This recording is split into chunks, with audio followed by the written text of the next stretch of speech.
The first time I saw her, I thought my eyes were lying to me.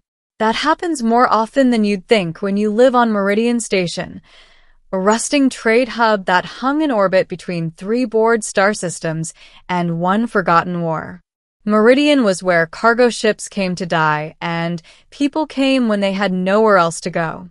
It smelled like coolant leaks, old oil, and fried protein slabs that had been reheated one too many times. You learn not to stare, not to ask questions, and definitely not to get involved. So when a girl with silver gray wolf ears and a tail stood in front of my food stall and asked, very politely, do you have any expired sandwiches you were going to throw away? I assumed I was hallucinating from lack of sleep. She looked young, but not like a child, more like someone in her early 20s who'd been run through a week-long storm and forgotten to dry. Her jacket was 3 sizes too big and patched with mismatched fabric. One sleeve had been burned and roughly stitched back together. Her boots didn't match. Her tail hung low, thin, and careful, like it had learned not to draw attention to itself. Her eyes, though, those were sharp, bright amber, alert in a way Meridian's usual drifters never were.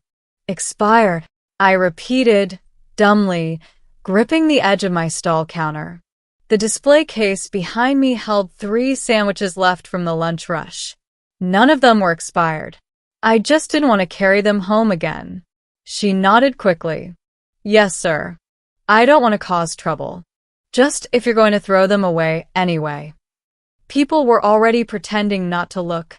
On Meridian, minding your own business was a survival skill. But something about the way she said it, like she'd practiced the sentence 100 times, made my chest tighten. They're not expired, I said. Her ears drooped a fraction. Oh, I see. Then I'm sorry for bothering you. She started to turn away.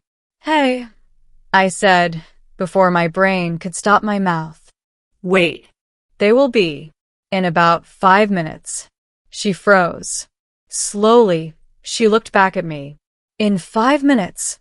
She asked, hopeful and cautious at the same time. Yeah, I said. Health code. Can't sell them after that. Tragic. Guess I'll have to throw them out. Her tail flicked once, like she was trying not to let it wag. I could help you not waste them. I laughed despite myself. That's very civic-minded of you. I handed her one. Then another. Then, after a second's thought, the third.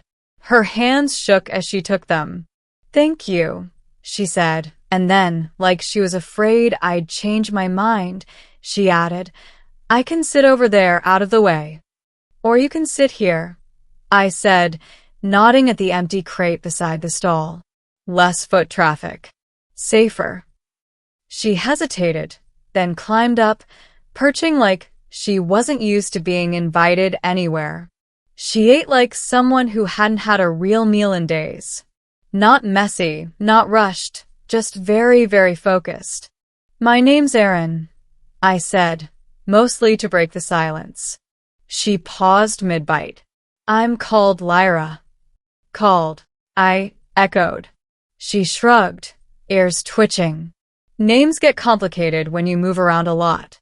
That should have been my first clue that she wasn't just another down-on-her-luck drifter. Lyra started showing up every few days after that. Always polite. Always careful. Always asking about expired food even when she could clearly see what was in the case. Sometimes I'd save an extra portion. Sometimes I'd pretend something had passed the sell-by timer. Sometimes I'd just hand her a sandwich and tell her not to overthink it. She never begged, never pushed. If I said I didn't have anything, she'd thank me anyway and leave. One night, after a late shift, I found her asleep near the maintenance corridor behind my stall, curled up between 2 warm vent pipes, tail wrapped around herself, ears flicking at every sound. I stood there longer than I should have. Meridian wasn't kind to anyone who slept in the open. Especially not to someone who was visibly different. I cleared my throat softly. Lyra? Her eyes snapped open instantly. No grogginess. No confusion. Just alert, focused awareness. Oh. Hi, Erin, she said, sitting up too fast. I'm sorry. I wasn't trying to steal anything. You're not, I said. You're just in a terrible spot to sleep. She glanced at the corridor, then at me. It's warm here. Yeah. And dangerous. I hesitated. Look, I've got a storage room. It's not fancy, but it has a lock. And a heater. She studied my face like she was searching for traps. Why? Because I'd sleep better knowing you're not going to get stepped on by a cargo loader at 3 a.m, I said. After a long moment, she nodded. Okay, but just for tonight. That was the second clue. The storage room became just for tonight for 3 weeks. She kept her things in a small, beat-up pack. Didn't leave anything lying around. Cleaned up after herself. Fixed a broken hinge on one of my shelves without being asked. And sometimes, only sometimes, I'd catch her staring at the stars through the viewport like she was trying to remember something important and failing. One evening, while we were sharing reheated noodles, I finally asked, "So, what are you exactly?" She didn't bristle. Didn't get offended. Just thought about it. I'm a Lanari, she said. We were designed. Designed? I repeated. She nodded. For a war that ended before I was old enough to understand it. That was the third clue. And the one that made everything click in the worst possible way. The Lanari project had been a big deal about 15 years ago. Gene-crafted soldiers. Enhanced senses. Hybrid physiology for extreme environments. The kind of thing governments funded when they were desperate and regretted when they weren't. Officially, the program was shut down. Unofficially, no one liked to talk about where the survivors went. You're a military asset, I said quietly. I was, she corrected. Now I'm surplus. She said it like she was quoting something she'd been told. Why Meridian? I asked. Because no one looks too closely here, she said. And because I heard there were ships that didn't ask for much paperwork. That night, I lay awake in my tiny apartment above the stall, staring at the ceiling and thinking about how history had a way of landing right on your doorstep when you weren't paying attention. The trouble started with the men in gray coats. They came during the lunch rush, pretending to browse, pretending not to stare at Lyra while she wiped down the counter. I didn't even realize she'd started helping out until she was already doing it. Quietly, efficiently, like she was afraid to be noticed, but didn't know how to be useless. One of them flashed a badge, so fast I almost missed it. Meridian Security, he said. We're looking for someone. Lyra's ears flattened. I didn't look at her. Aren't we all? He smiled thinly. Female. Early 20s. Non-standard physiology. Buddy, I said, that's half this station. He leaned in. This one's government property. That did it. I laughed. Loud. Property? You're about a century late for that kind of talk. His eyes hardened. Don't be cute. If she's here, we'll find her. After they left, Lyra's hands were shaking so badly, she dropped a cup. They're not Meridian Security, she whispered. They're contractors. Recovery teams. Recovery for what? I asked, even though I already knew the answer. For us. That was when she told me the rest. About the facility that had gone dark. About being moved from place to place like equipment. About the others, some taken back, some disappearing entirely. About how she'd run the first chance she got and never stopped moving. They'll put me back in a lab, she said. Or worse, sell me to someone who still wants a private army. Not if I have anything to say about it, I said. She looked at me like I was either very brave or very stupid. Probably both. We didn't have much time. 2 nights later, someone tried to force the door to the storage room. The lock held, Barely. That was enough for me. I had a ship. Well, Calling it a ship was generous. It was a patched-up courier shuttle named the Second Chance, because I had a sense of humor and a history of bad decisions. But it flew. And more importantly, it could jump. There are independent colonies past the Helix Belt, I told her, throwing clothes and ration packs into a duffel. Places that don't care where you came from, as long as you pull your weight. She hesitated at the doorway. If I go with you, they might come after you too. They already are, I said, nodding at the bent door frame. Might as well make it worth the trouble. We left Meridian under fake transponder codes and a lot of prayer. They still almost caught us. A gray patrol ship dropped out of FDL right behind us as we were charging for the jump point.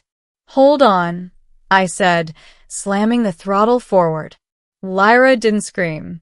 She just braced herself, eyes focused, ears pinned back. The patrol fired. Our shields flared. The Second Chance rattled like it was going to come apart. They're locking on, I muttered. I can help, she said. With what? Good vibes. With math, she said, and shoved my hand aside long enough to punch in a correction I didn't even understand. The jump drive screamed. Space folded. And then, silence. Stars that weren't trying to kill us. We drifted for a long moment before I realized I was laughing like a maniac. You okay? I asked. She nodded slowly. I think no one's ever let me do that before. Help save the ship? no, she said. Be part of the escape. We ended up on a dust ball colony called Farpoint. It had bad air, stubborn farmers, and exactly zero interest in old Earth politics. Perfect. I took a job running supplies. Lyra took a job fixing things, which she turned out to be terrifyingly good at. People stared at first. Then they got used to her. Then they stopped caring. One evening, months later, we sat on the roof of our little rented hab, watching the twin suns sink into the red dust. You know, she said, the first thing you ever gave me was a sandwich you didn't have to. Hey, I said. Health code violations are my love language. She smiled. Really smiled. Tail swishing, ears relaxed. I don't know what I am without running anymore, she admitted. But I think I'd like to find out. You don't have to do it alone, I said. She leaned her head against my shoulder. Light. Careful. Like she was still learning what it meant to stay. Sometimes I think about how close I came to telling her we didn't have any expired sandwiches that day. How easy it would have been to follow the rules. To not get involved. To look away. Instead, I broke a tiny rule, and my whole universe changed. Farpoint didn't become home all at once. At first, it was just a place where no one was actively trying to cage Lyra. That alone felt like a miracle. But miracles, I learned, don't stop being fragile just because you start trusting them. About 6 months after we arrived, I was unloading supply crates at the Western Depot when I noticed the calm tower lights blinking in a pattern I didn't recognize. The dockmaster's face had gone tight in that way people get when they're pretending everything is normal. I didn't finish unloading. I drove back to the hab too fast, dust pluming behind the rover like a distress flare. Lyra was on the roof, recalibrating one of the old solar panels, tail swaying gently as she worked. Lyra, I called. She looked down and instantly read my face. They're here. Not on the ground, I said. But someone's asking questions. Off-world codes. Old ones. She went very still. For a moment, I saw the person she used to be, the one who ran, the one who counted exits, the one who never unpacked anything that mattered. I can leave, she said quietly, before they narrow it down. No, I said, more sharply than I meant to. Then softer, no. You don't have to keep doing that. They won't stop, she said. They never do. Then we make them, I said. She stared at me like that idea was more frightening than running. That night, instead of packing, we talked. Really talked. She told me things she'd never said out loud before, about the training rooms that never turned their lights off, about instructors who used numbers instead of names, about how the word asset felt heavier than any chain. And I told her something I hadn't planned to. I'm not special, I said. I don't have connections. I don't have weapons. But I do have records. Shipping logs. Old manifests. And a lot of time on Meridian taught me where bodies, political ones, get buried. She listened, ears tilted forward, eyes locked on mine. You want to expose them, she said. I want them to lose interest in you, I replied. And the fastest way to do that is to make you more trouble than you're worth. We sent everything. Proof of the Linari program. Movement logs. Contractor payments. Testimony, hers, recorded in her own words. Calm and unbreakable. We didn't send it to one authority. We sent it to all of them. News nets. Colonial councils. Independent watchdogs. Even a few senators who loved nothing more than smelling blood in someone else's water. For 3 weeks, nothing happened. Then the stories broke. Headlines. Hearings. Unauthorized continuation of classified bioprograms. Human rights violations in post-war black projects. Faces that had lived comfortably in shadow suddenly didn't like the light. One evening, a single message came through our terminal. Case closed. Assets released. Program terminated. Lyra read it 3 times. Then she sat down very slowly, like her legs had forgotten how to hold her up. It's over, she asked. As much as things like this ever are, I said. She didn't cry. She laughed. A quiet, disbelieving laugh that turned into something shaky and real and unstoppable. I don't have to run, she whispered. For the first time, I don't have to run. Farpoint noticed the change in her before I did. She stood straighter, slept deeper, started leaving her tools out instead of packing them away every night. She painted the inside of the hab, planted stubborn little dust flowers outside, even though everyone said they wouldn't grow. They did anyway. A year later, I found her on the roof again, watching the twin suns set. Hey, I said. No more expired sandwiches, huh? She smirked. Tragic. Then she grew serious. Aaron, do you ever think about that day? All the time, I said. Mostly about how close I came to saying no. She leaned into me, warm and real and here.